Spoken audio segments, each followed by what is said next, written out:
Hola muchachos, ¿qué tal? Espero que se encuentren muy bien.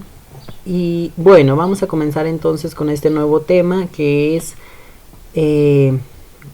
con base a la parte de altimetría de satélites que vamos a ver en el curso. ¿Ok? Primero vamos a ver algunos conceptos y principios básicos acerca de este tema de altimetría de satélite, ¿sí? Algunas unidades, cómo se obtienen los datos, por ejemplo. Ajá. Y eso nos va a servir para desarrollar una pequeña práctica que vamos a estar haciendo por ahí con datos altimétricos, ¿ok?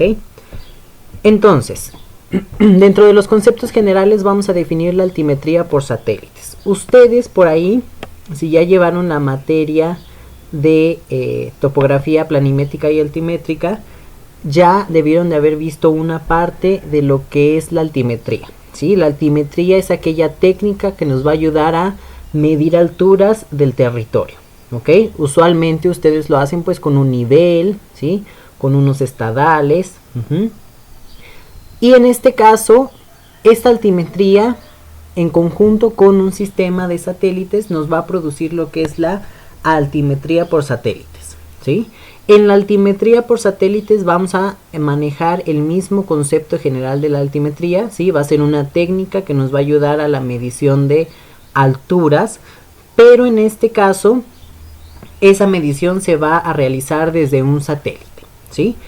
Y es una medición en función de qué tanto tiempo le va a tomar al pulso enviado por el satélite viajar, ¿sí? Desde la antena de donde se produce ese pulso hasta la superficie o el objeto con el cual va a tomar un contacto, ¿sí? Cuánto tiempo tarda en llegar hacia ese objeto y cuánto tiempo tarda en regresar hacia el satélite, ¿sí? En función de ese tiempo que tarde el pulso en llegar al objeto y en retornar al satélite, pues vamos a tener una conversión de ese tiempo a una altura, ¿sí? Y eso es lo que nos va a dar esta parte de la altimetría por satélites, ¿ok? Entonces es un satélite que tenemos en órbita con un altímetro a bordo del satélite, ¿sí? Es un radar, básicamente, es decir, que es un sensor activo. Si ya llevaron teledetección, ya vieron eso, ¿sí? Un sensor activo que produce su propia energía, ¿ok? Y a partir de ese pulso, pues vamos a tener las mediciones altimétricas, ¿sí? En este caso, vamos a ver algunos conceptos muy importantes dentro de la altimetría de satélites y que nos van a ayudar para saber cómo se obtiene finalmente el dato altimétrico de la superficie que estemos estudiando, ¿ok? Primero, tenemos por ahí el rango, ¿sí? El rango es aquella distancia que hay entre el satélite y la superficie, ¿sí? Ese rango se va a obtener a partir de el tiempo que tarda el pulso en regresar y tocar el objeto. Entonces, aquí tenemos una imagen de qué es lo que sería el rango. Tenemos el satélite en una posición nadir, ¿sí? Aquí está la antena. Esa antena produce su pulso, ¿sí? Se envía, choca con el objeto que quiere estudiar, en este caso el océano, vuelve a retornar al satélite, ¿sí? Y ese tiempo que tarda en llegar, ¿sí? Lo vamos a convertir a una distancia, la cual será el rango, ¿sí? Entonces, este rango va a ser variable dependiendo de la posición del satélite, ¿sí? Y del objeto con el cual del cual esté tomando la medida, ¿ok? Ese rango va a variar dependiendo de muchos factores que vamos a ir viendo un poquito más adelante. No va a ser siempre el mismo rango, ¿sí? Normalmente en un radar altimétrico, ¿sí? Vamos a tener una antena o un altímetro que va a transmitir diferentes tipos de señales, ¿sí? Pueden ser señales de altas frecuencias que normalmente las vamos a encontrar en la región de las microondas del espectro electromagnético, ¿ok? Eso también lo vamos a ir viendo un poquito más adelante. A esos pulsos o a esas frecuencias que va a transmitir el radar, ¿sí? Y una vez que retornen al sensor al haber entrado en contacto con la superficie, lo vamos a llamar eco, ¿sí? A partir de estos ecos es de donde vamos a obtener el rango, ¿sí? Acuérdense el tiempo que tarda en regresar ese eco es lo que se conoce como rango, ¿sí? Esa distancia que hay entre la antena y el objeto de medición, ¿ok? Bien, en esta parte del rango, ¿sí? Vamos a ver que es un factor muy importante para determinar el dato final de la medición altimétrica, ¿sí? ¿Por qué? Uno de los objetivos principales de la altimetría es medir la altura relativa de la superficie terrestre, ¿sí? Entonces, en la altimetría por satélites vamos a medir la altura relativa de la superficie terrestre en función de ese rango, ¿sí? Pero también vamos a ocupar una figura de referencia para poder realizar esa medición, ¿sí? Aquí, en este caso, el elipsoide de referencia para nosotros o para la altimetría de satélites va a ser aquella figura de referencia sobre la cual se va a poder obtener esa medición altimétrica, ¿sí? El elipsoide de referencia, acuérdense que es una superficie matemática que mejor describe la forma geométrica de la Tierra, ¿sí? En este caso, entonces, vamos a utilizar el elipsoide de referencia, ¿sí? Pero ya más adelante vamos a ir viendo también otras figuras que vamos a estar ocupando para las mediciones altimétricas, ¿ok? En el caso del rango, ¿sí? Para el rango necesitamos de algunas mediciones además de el rango como tal para poder estimar un valor un poco más preciso del dato final altimétrico, ¿sí? En este caso, para determinar un rango que sea preciso, ¿sí? Necesitamos de mediciones como la altitud, latitud y longitud del satélite, ¿sí? Acuérdense que estos elementos ya lo vieron en la unidad pasada, ¿sí? Que son los elementos keplerianos que nos ayudan a describir la órbita y posición de un satélite con respecto a la referencia que está utilizando, ¿sí? Entonces, en este caso, acuérdense, la altitud es la altura orbital a la cual se coloca o se posiciona el satélite, y la latitud y longitud estamos hablando de la posición exacta del satélite a lo largo de su trayectoria, ¿sí? Estos elementos keplerianos ya los vieron, ¿sí? Acuérdense que conforme el satélite vaya recorriendo su órbita, estos datos van a ser distintos, ¿sí?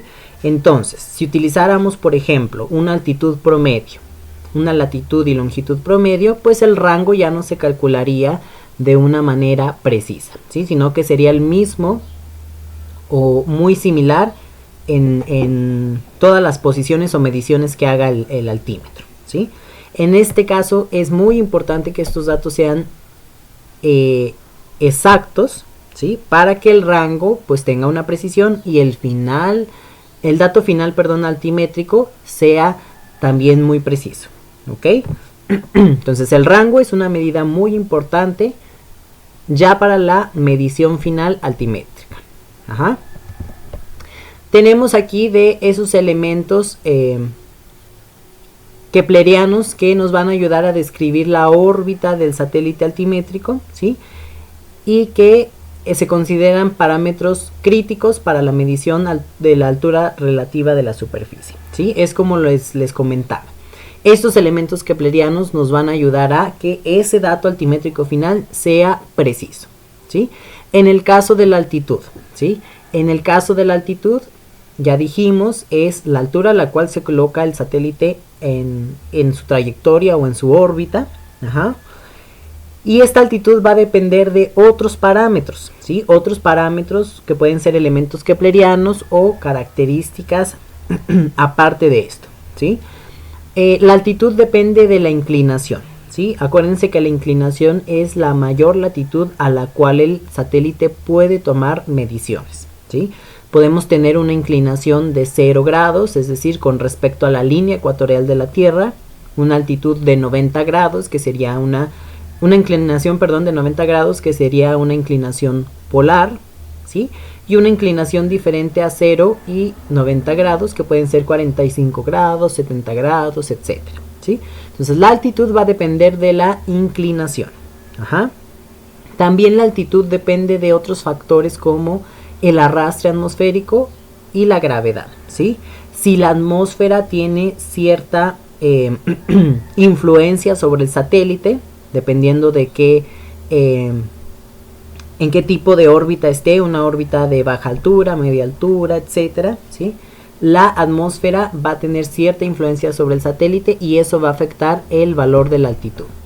También la gravedad, ¿sí? Dependiendo de la gravedad, si hay una especie de variación en cuanto a la gravedad de la Tierra y en cuanto a la gravedad que ejercen otros objetos como la Luna, ¿sí? U otros planetas hacia el satélite, por ejemplo, u otros cuerpos celestes. Ajá. Entonces todo eso tiene que tomarse en cuenta y corregirse para tener un dato de altitud certero. Ajá. En el caso de la inclinación ya comentamos, ¿sí? Es la mayor latitud a la cual el satélite puede tomar mediciones, ¿sí? Todo esto va a afectar a la medición o al valor de la altitud. Ajá.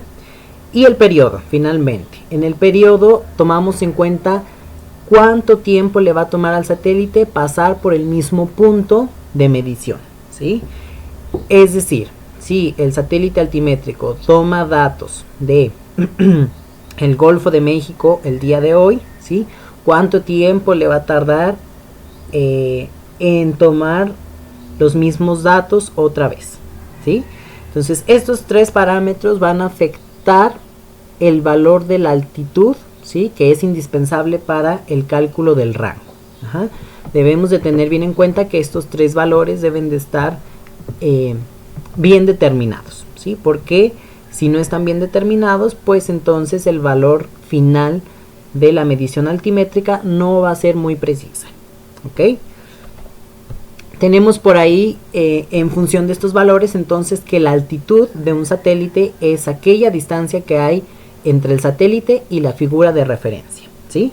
Si el rango es la distancia que hay entre la antena que genera el pulso y la superficie o el objeto de medición, ¿sí? La altitud va a estar en función de la figura de referencia, que en este caso es el elipsoide, ¿sí? Esa altitud entonces se va a definir para generar también un rango más preciso, ¿sí? Por aquí nos dice el segundo punto que el parámetro de la altitud debe de medirse lo más preciso posible, ¿sí? Más o menos puede tener una tolerancia de 1 a 2 centímetros, ¿sí? Acuérdense que cuando estamos hablando de mediciones altimétricas, las tolerancias o los errores mínimos aumentan un poquito más, ¿sí? Cuando nosotros trabajamos datos en un sistema de referencia, por así decirlo, X y Y, o en un plano, ¿sí? La tolerancia que estamos alcanzando por ahí debe de ser milimétrica en las mediciones, ¿sí? Cuando ustedes realizan un trabajo de topografía planimétrica, pues tienen una tolerancia milimétrica, ¿sí? Sin embargo, en el caso de la altimetría, la tolerancia ya es centimétrica. Ajá. Para que el parámetro de la altitud se mida lo más preciso posible, pues tenemos por ahí algunas técnicas que nos van a ayudar a determinar esa altitud de acuerdo a la precisión de la órbita satelital que podamos leer en ese momento y que sea más precisa, ¿sí? Tenemos por ahí la técnica del desplazamiento Doppler, los sistemas de posicionamiento y el rastreo láser, ¿sí? En el caso de la técnica del desplazamiento Doppler tenemos por ahí una especie de navegador montado en el satélite que nos va a ayudar a ir rastreando de cierta manera cómo se va moviendo el satélite dentro de su trayectoria orbital, ¿sí? Y eso nos va a ayudar a determinar una posición exacta del satélite, ¿sí? Para que entonces esos datos se ocupen para calcular de una manera precisa el valor de la altitud, ¿sí? En el caso de los sistemas de posicionamiento, pues tenemos también una serie de satélites, una constelación como puede ser GPS, GLONASS, Galileo, etcétera, ¿sí? Dependiendo de a dónde pertenezca esa constelación de satélites de posicionamiento. Y esa constelación de satélites de posicionamiento también nos va a ayudar a rastrear el satélite altimétrico para que podamos tener su posición exacta. ¿Ok? El rastreo láser ya es un sistema terrestre, ¿sí? En donde un láser o a partir de un láser estamos rastreando los satélites altimétricos para conocer en realidad su posición precisa, ¿sí? O su trayectoria orbital en este caso, ¿sí? Estas técnicas nos ayudan a que entonces el parámetro de la altitud se mida lo más preciso posible, ¿sí? Acuérdense, con una tolerancia de 1 a 2 centímetros. Ajá. Vamos a ver, aquí tenemos una imagen de cómo es la medición de la altitud, ¿sí? La altitud es la altura o la distancia que hay entre el satélite y la figura de referencia, que en este caso es el elipsoide, ¿sí? Esta línea discontinua de color verde. Ajá. Si fuera la medición del rango, pues esta línea llegaría hasta aquí, ¿sí? Hasta el objeto de medición, que en este caso sería el océano. Ajá. Entonces ahí tenemos esas dos diferencias entre lo que es el rango y la altitud, ¿sí? Acuérdense que la altitud es un parámetro que nos ayuda a conocer las características también de la órbita. Y eso también lo vieron en su unidad pasada, ¿sí? Bien, tenemos ahora, ya con base al rango y a la altitud, cómo se calcularía la altura relativa de la superficie, ¿sí? La altura relativa de la superficie la vamos a conocer o a denotar con la letra H, ¿sí? Y esta se va a definir como aquella distancia calculada en un instante determinado en función de la figura de referencia, ¿sí? Es una altura relativa en función de la figura de referencia que estamos ocupando, que en este caso pues es el elipsoide de referencia, ¿sí? Esa altura corregida en este caso va a ser igual a la altitud menos el rango corregido, ¿sí? Ya el rango corregido por esos elementos que estuvimos viendo anteriormente. Ajá. Entonces este es el principio básico para obtener la altura relativa de la superficie, ¿sí? Ya un poquito más adelante vamos a ir desglosando esta parte de las diferentes mediciones que podemos obtener a partir de un dato altimétrico, ¿sí? Pero este es el principio básico. La altura va a ser igual a la altitud menos el rango corregido, ¿ok? Normalmente, o por ahí en la altimetría del satélite, tenemos diferentes tipos de mediciones, ¿sí? Podemos tener mediciones de el océano, podemos tener mediciones de hielo, podemos tener mediciones de tierra, ¿sí? O de cuerpos de agua continentales. En este caso, normalmente se sabe por ahí en la altimetría que las mediciones de las superficies oceánicas son las más comunes, ¿sí? Y en las que se puede alcanzar un poquito más de precisión, ¿sí? En este caso tenemos una variable aquí que se llama altura de la superficie del océano, ¿sí? Con este principio básico que vimos anteriormente es como la base teórica para obtener una altura relativa de la superficie, ¿sí? Sin embargo, cuando ya estamos hablando en términos del océano, pues tenemos la altura de la superficie del océano, que la vamos a encontrar denotada en los datos altimétricos como SSH, ¿sí? Y para la cual se deben de considerar ciertos factores o ciertos efectos que deben de corregirse para tener un dato más preciso, ¿sí? Para la altura de la superficie del océano debemos de considerar que esa medición se debe de tomar como si el océano estuviera en calma, ¿sí? Es decir, donde el océano no tiene ninguna perturbación que nos afecte la medición altimétrica, ¿sí? Y esas perturbaciones pueden ser, por ejemplo, el viento, las corrientes o las mareas, ¿sí?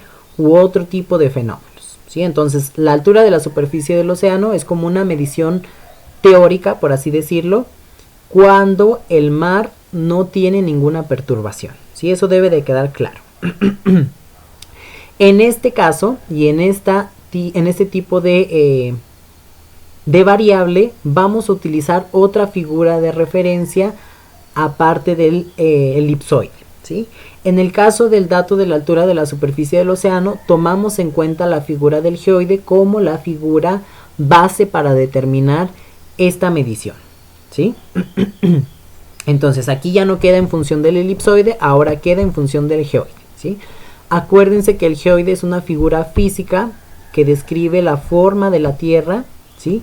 En función de todos sus elementos naturales y artificiales, ¿sí? Y esas irregularidades que presenta la Tierra.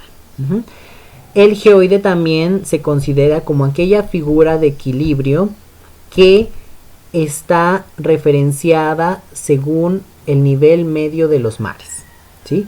Es por eso que la altura de la superficie del océano se obtiene pues a partir de esta figura. ¿Por qué? Porque hace referencia a los mares o a los océanos, ¿ok?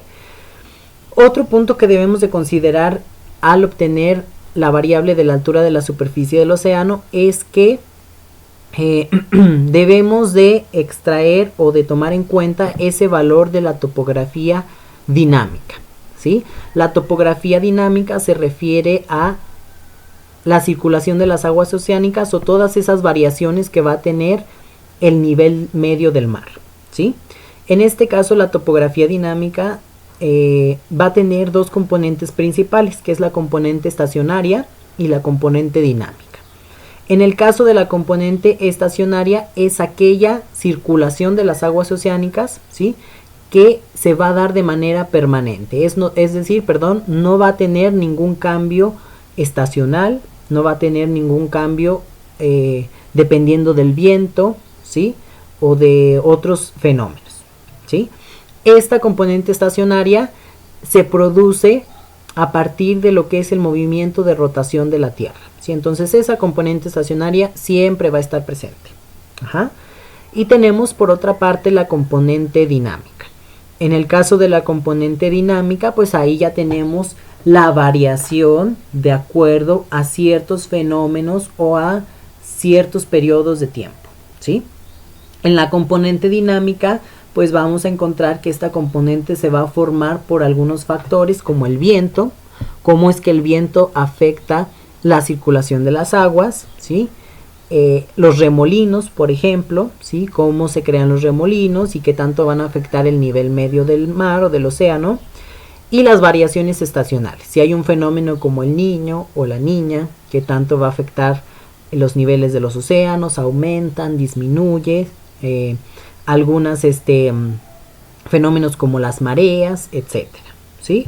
Entonces, estos elementos se deben de tomar en cuenta para obtener un dato preciso de la altura de la superficie del océano, ¿sí? Esto es cuando estamos hablando obviamente de océanos. Por aquí nos dice en este caso que si se quiere conocer de qué manera, la topografía dinámica influencia el resultado final de la altura de la superficie del océano, pues la manera más sencilla de obtener el valor de la topografía dinámica es extrayendo el valor del geoide de esa medición de la altura de la superficie del océano, ¿sí? Y aquí es donde relacionamos esa figura del geoide con la altura de la superficie del océano para obtener la topografía dinámica. Acuérdense que el geoide es el nivel medio de los mares, ¿sí?, o la figura que está en función del nivel medio de los mares, ¿sí? Es por eso que se supone que ese nivel medio del mar es el comportamiento común de el océano, ¿sí?, cuando está en calma, y entonces al extraerle ese valor de la altura de la superficie del océano, pues estaremos obteniendo esa topografía dinámica, esas componentes estacionarias y dinámicas, ¿sí? Y por aquí el otro punto nos dice que a pesar de que se utiliza el geoide, lo más común es restar el valor del nivel medio del océano de la altura de la superficie del océano, ¿sí? Y eso les va a producir la parte variable de la señal del océano, ¿sí? Si con esto obtenemos la topografía dinámica entre el geoide y la altura de la superficie del océano, utilizando el nivel medio del mar y SSH, vamos a producir la variabilidad del océano, ¿sí? A eso se le va a conocer como las anomalías del nivel del océano, ¿sí? Y esas anomalías del nivel del océano nos van a indicar qué tanto ha incrementado o disminuido el nivel medio del mar en cierto tiempo, ¿sí? Puede ser que el nivel medio del mar haya aumentado 2 centímetros o haya disminuido 4 centímetros. Eso se indica en las anomalías del nivel del océano. Cuánto ha variado ese nivel medio en función de un periodo de tiempo, ¿ok? Esto se utiliza mucho, esta variable, cuando se analizan aspectos o fenómenos como el niño y la niña, ¿sí? En donde se producen ciertas variaciones temporales del nivel medio del océano, ¿sí? Y es un dato muy importante que nos ayuda a conocer cómo se comportan estos fenómenos. Ajá. Entonces todas estas mediciones son muy importantes, ¿sí? Y aquí tenemos una imagen de cómo funciona generalmente esta parte del sistema altimétrico o de la medición altimétrica, ¿sí? Tenemos por aquí el satélite en una posición nadir, como lo dijimos, ¿sí? Está siguiendo su órbita, ¿sí? Aquí tienen los distintos sistemas de monitoreo o de rastreo para producir un valor certero de la altitud, como es el sistema GPS, ¿sí? El sistema láser o el sistema del desplazamiento Doppler a partir del navegador del altímetro y del rastreador en una superficie, ¿sí? Tenemos la medición del rango, ¿sí? Acuérdense, distancia que hay entre la antena y el objeto de medida, y se toma en función de cuánto tiempo tarda el eco en regresar al satélite, ¿sí? La medición de la altitud, que es la distancia que hay entre el satélite y la figura de referencia, que es el elipsoide. Ajá. Y aquí tenemos entonces esas variables que estamos viendo, ¿sí? Tenemos la figura del geoide, que es la figura física en función del nivel medio de los mares, ¿sí? Tenemos la altura de la superficie del océano, que es aquella distancia, ¿sí?, que hay entre la figura de referencia y pues la superficie del océano, ¿sí? Y tenemos la topografía dinámica, que son las variaciones de el nivel oceánico, acuérdense, ¿sí? Puede ser componente estacionaria o componente dinámica, ¿sí? Esas variaciones es como si estuviéramos determinando una distancia entre la figura del geoide y la superficie del océano, ¿sí? Y así es como funcionan estas mediciones altimétricas cuando estamos hablando de una superficie como lo es el océano, ¿sí? Esto, una vez que lleven el curso de geodesia, lo van a ver, pero en la parte pues terrestre, por así decirlo, ¿sí? Pero es el mismo principio. Ajá. Entonces, ese sería el diagrama básico de esto, parte teórica que vimos de cómo se mide la altura de la superficie, ¿sí? La altura relativa de la superficie, ya sea terrestre o del océano, ¿ok? Bien, ahora vamos a ver cómo funciona la altimetría de satélites. ¿Qué es lo que yo necesito para producir un dato altimétrico? ¿Sí? ¿Qué es lo que necesito para trabajar con un dato altimétrico? ¿Y qué tipo de procesamientos o qué tipo de variables puedo producir? Ajá. En este caso, primero, ¿cómo funciona la altimetría de satélites? Vamos a tener por ahí el primer paso, que es la conversión del pulso a mediciones altimétricas, ¿sí? Acuérdense que el satélite lleva a bordo un radar altimétrico, ¿sí?, el cual produce su propio fuente o es su propia fuente de energía, ¿sí? Produce un pulso, ese pulso se envía al objeto de medición, ¿sí? Rebota y regresa en forma de eco a el satélite, ¿sí? A partir de ese proceso es cómo es que este pulso se convierte en un dato altimétrico, ¿sí? Por aquí nos dice la diapositiva que el funcionamiento de un radar altimétrico va a requerir de un gran rendimiento, es decir, una gran potencia para producir el pulso, ¿sí? Y también un alto grado de precisión para tomar la medición altimétrica. Y esto va a depender también mucho de la característica de la superficie que esté midiendo el radar, ¿sí? Ya sea hielo, la tierra o superficie terrestre, ¿sí? El océano, o un cuerpo de agua. Entonces va a ser diferente la precisión o el grado de precisión que se va a alcanzar dependiendo de la superficie estudiada, ¿sí? Y aquí tenemos un pequeño proceso de cómo se convertiría el pulso a una medición altimétrica, ¿sí? Primero, el radar emite su pulso hacia la Tierra, ¿sí? Tenemos el tiempo de recepción y transmisión, es decir, el tiempo en el que transmite el pulso hacia el objeto medido y el tiempo en el que lo recibe en el satélite, ¿sí? A partir de eso, ya saben, se calcula un rango, ¿sí?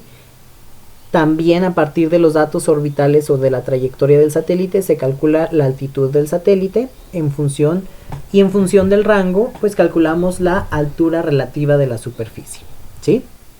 Ese es el proceso básico que debemos de seguir en la altimetría de satélites. En este caso, una vez que ya surgió ese proceso de conversión, ¿sí? Las características del pulso van a variar dependiendo de la superficie con la que entra en contacto. Y aquí vamos a tener dos tipos de superficies con las cuales el pulso puede entrar en contacto, ¿sí? Que pueden ser las superficies homogéneas y las superficies heterogéneas. Las superficies homogéneas, y esto lo voy a relacionar con la materia de fundamentos de teledetección, ¿sí? Es aquel tipo de superficie en donde el pulso va a tener una reflexión, pues, con el mismo ángulo de dirección con el cual llega, ¿sí?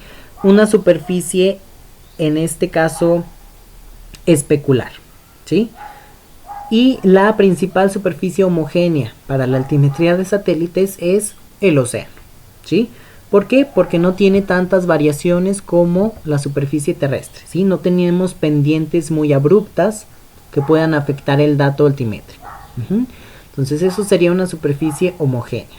En el caso de las superficies heterogéneas, pues tenemos ya superficies en donde tenemos más bien un reflector como tipo lambertiano, ¿sí?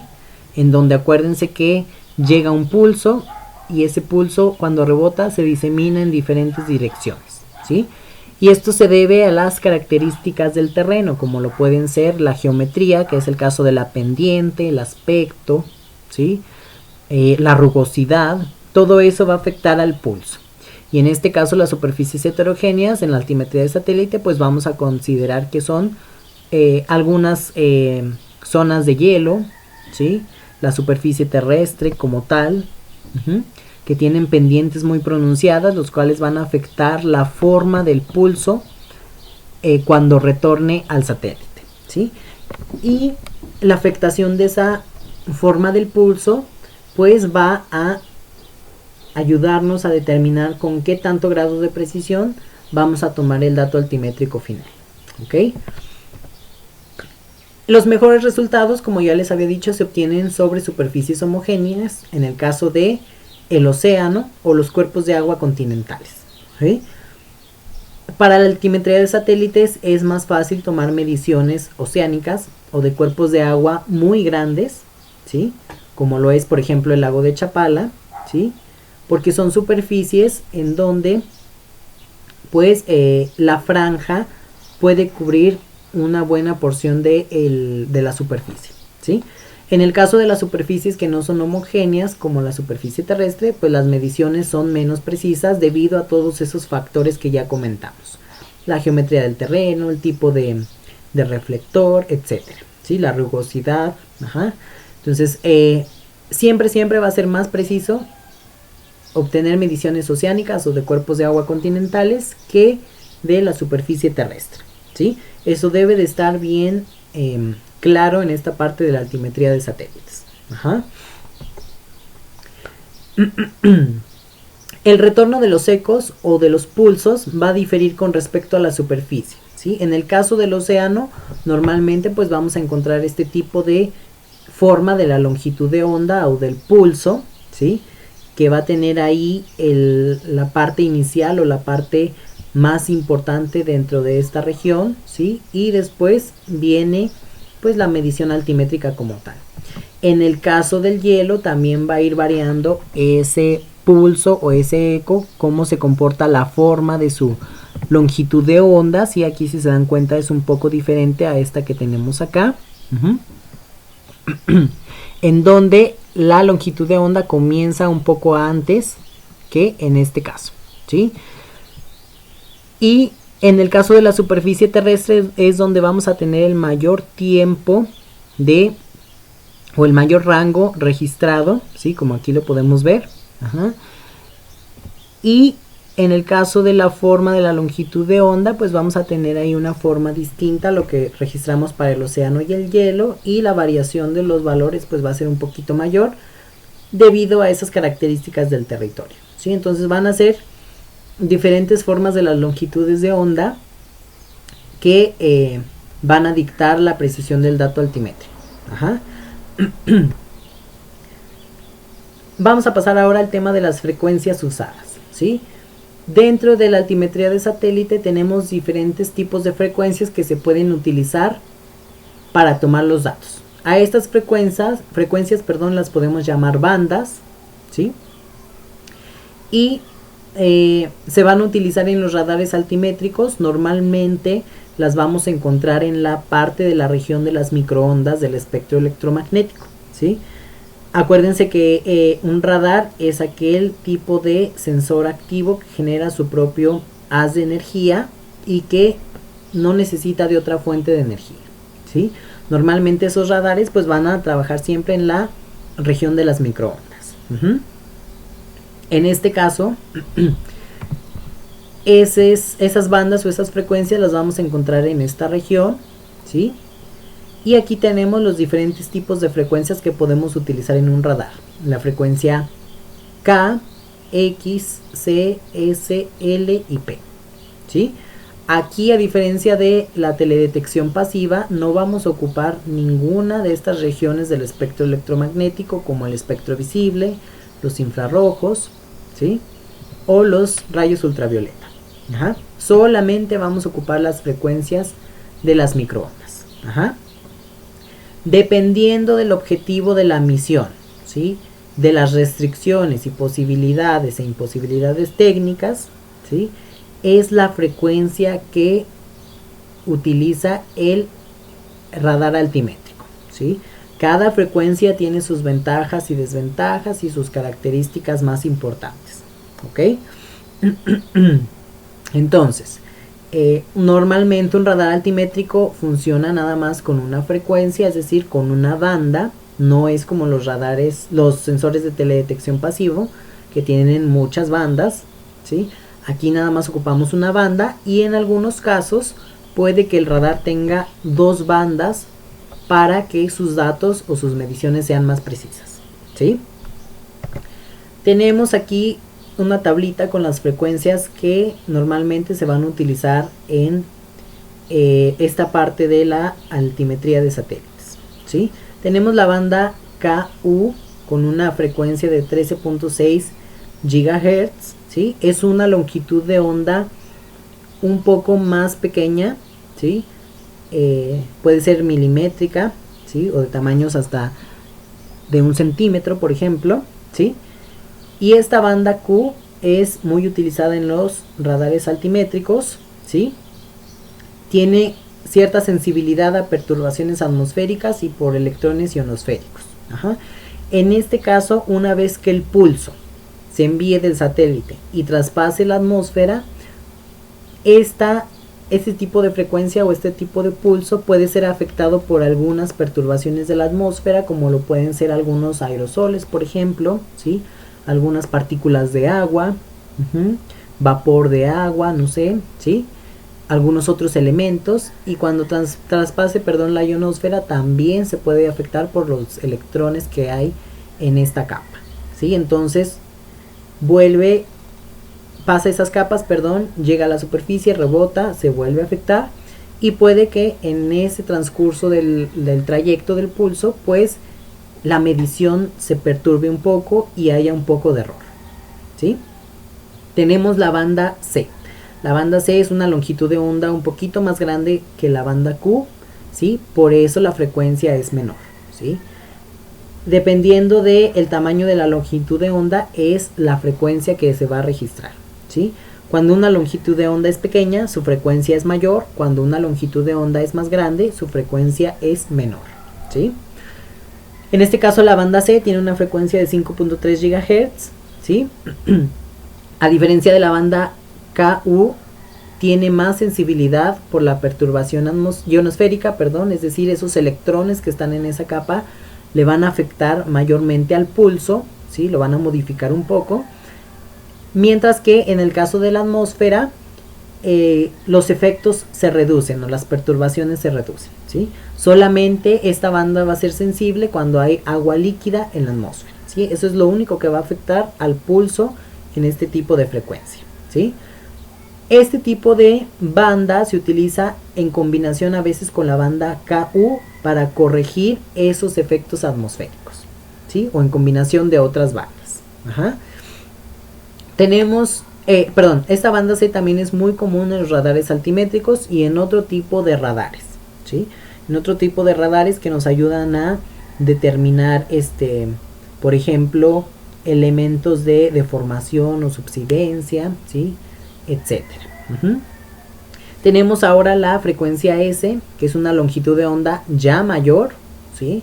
Y tiene una frecuencia de 3.2 GHz. Y esta banda S es muy común que se utilice con otras bandas en conjunto para corregir esos errores ionosféricos. Puede utilizarse, por ejemplo, con la banda C o con la banda KU, ¿sí? Y a partir de esas dos bandas se pueden generar pues datos más precisos. En el caso de la banda KA, es una banda de una longitud más pequeña, que la banda KU, y tiene una frecuencia más alta que es de 35 GHz. Y esta banda KA es ideal para las mediciones sobre las capas de hielo, ¿sí?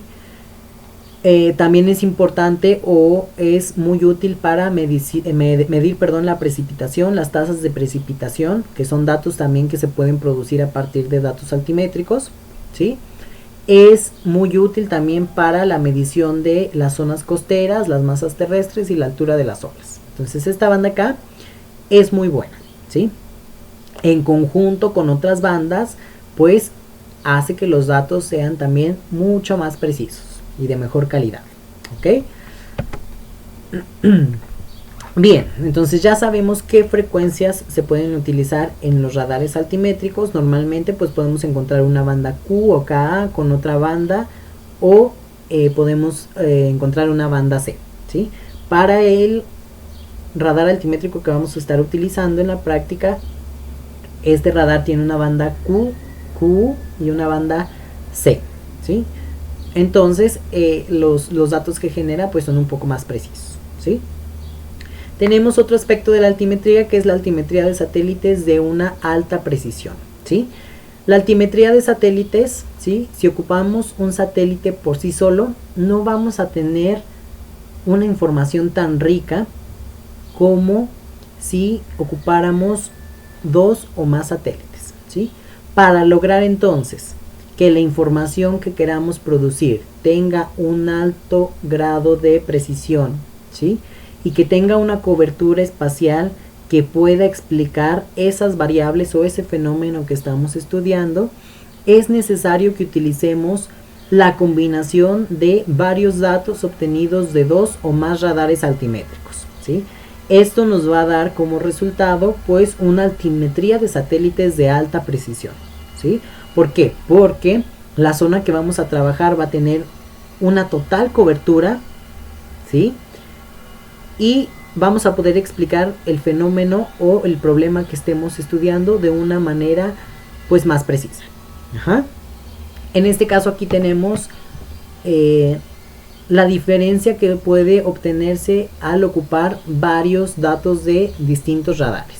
Por ejemplo, aquí se están midiendo las anomalías del nivel del océano sobre el Mediterráneo, es decir, cuánto ha variado el nivel del océano en función de un determinado tiempo. En este caso puede haber un incremento de hasta 12 centímetros o una disminución de hasta 12 centímetros del nivel medio del mar, ¿sí? Valores negativos nos indican disminución, valores positivos nos indican aumento, ¿sí? En este caso, tenemos esta primera imagen en donde se utilizaron datos altimétricos del radar JSON 1 y del radar ERS2, ¿sí? Si se dan cuenta, combinando esos dos datos tenemos una cobertura espacial total del mar Mediterráneo, ¿sí? Y nos ayuda a denotar muy bien cómo ha ido variando el océano en el tiempo en el que se tomaron las mediciones, ¿sí? Sin embargo, cuando hacemos uso de más satélites, por ejemplo en esta imagen que ya hacemos uso de JSON 1, ERS2, Topex Poseidon y GFO, cuando combinamos esos datos generamos una altimetría de alta precisión y podemos ver ciertos patrones o ciertos cambios en la variación que no podíamos detectar con el uso de dos satélites solamente, ¿sí? Yo aquí puedo ver que esta variación o esta variación, perdón, del nivel del océano no la puedo encontrar bien denotada cuando solamente utilizo dos satélites para generar mi información, ¿sí? Si utilizo 4, esa variación se ve muy bien delimitada. Aquí tenemos otra variación que se alcanza a notar muy bien, ¿sí? En donde ya nos dice que hay incrementos del nivel del océano de hasta 12 centímetros, ¿sí? Acá hay otra variación, y entonces ya con esto generamos una altimetría de satélites, perdón, de alta precisión que nos indica cómo ha ido variando ese nivel del océano de una manera mucho más certera, ¿sí? Entonces, combinar datos altimétricos de diferentes sensores siempre es lo ideal para este tipo de estudios, ¿sí? Ya que con un solo satélite sería insuficiente, ¿ok? Pues bien, entonces vamos a dejar este video hasta esta parte, ¿sí? En el siguiente video continuamos con la explicación teórica de este tema de la altimetría de satélites y vemos también el comienzo de su práctica, ¿ok? Entonces, chicos, los veo en el próximo video para continuar con este tema. Saludos.